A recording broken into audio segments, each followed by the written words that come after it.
now to the big story of the day, a major reversal today in President Trump's trade war. As you saw on the CBS Evening News, the White House has announced a 90-day pause on most but not all of his recent tariffs. The news sent U.S. stocks skyrocketing. All three indices saw huge gains, and the Nasdaq had its best day since 2001. While it's not clear why the president changed his mind, he's taking credit for today's rally. There's a lot of winning out there, and we're having a good day in the stock market, as you can see, an all-time record day, and hopefully it continues. I think it should. Our country's stronger than it's ever been, and somebody had to do that. We had to take the medicine. Well, most countries are getting a tariff reprieve. The pause does not apply to China. In fact, the president raised levies there to 125%, effective immediately.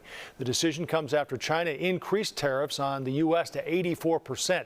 As the Asian country becomes the main focus of the trade war, we wanted to take a closer look at how deep its business ties go here in Illinois. And Chris Tye spent the day digging into those numbers.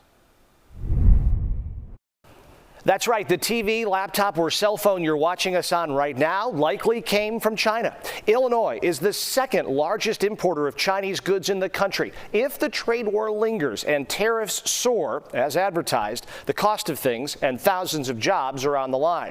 We spent today digging into the numbers that we uncovered from the state's Commerce Department, and here's a little bit about what we found. Illinois imports $42 billion worth of goods from China every year. That's up 160% from 5 years ago.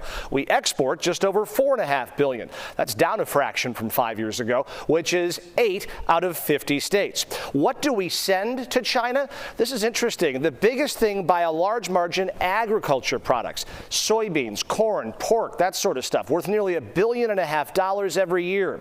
In at number 2, chemicals made in Illinois, followed by computers and electronic products shipped overseas in big numbers. The jobs tied to this Illinois-China relationship also big. And if the trade war lasts a while, these are companies that will be significantly impacted. Let's take a look at them. McDonald's employs 55,000 people in China. Jones Lang LaSalle, a real estate services company, they employ just over 8,000.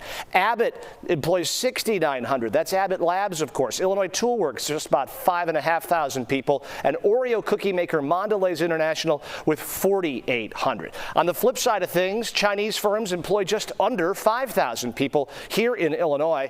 As all of these people wait on how these trade talks pan out, one economist we spoke with says it's a uniquely difficult negotiation to forecast.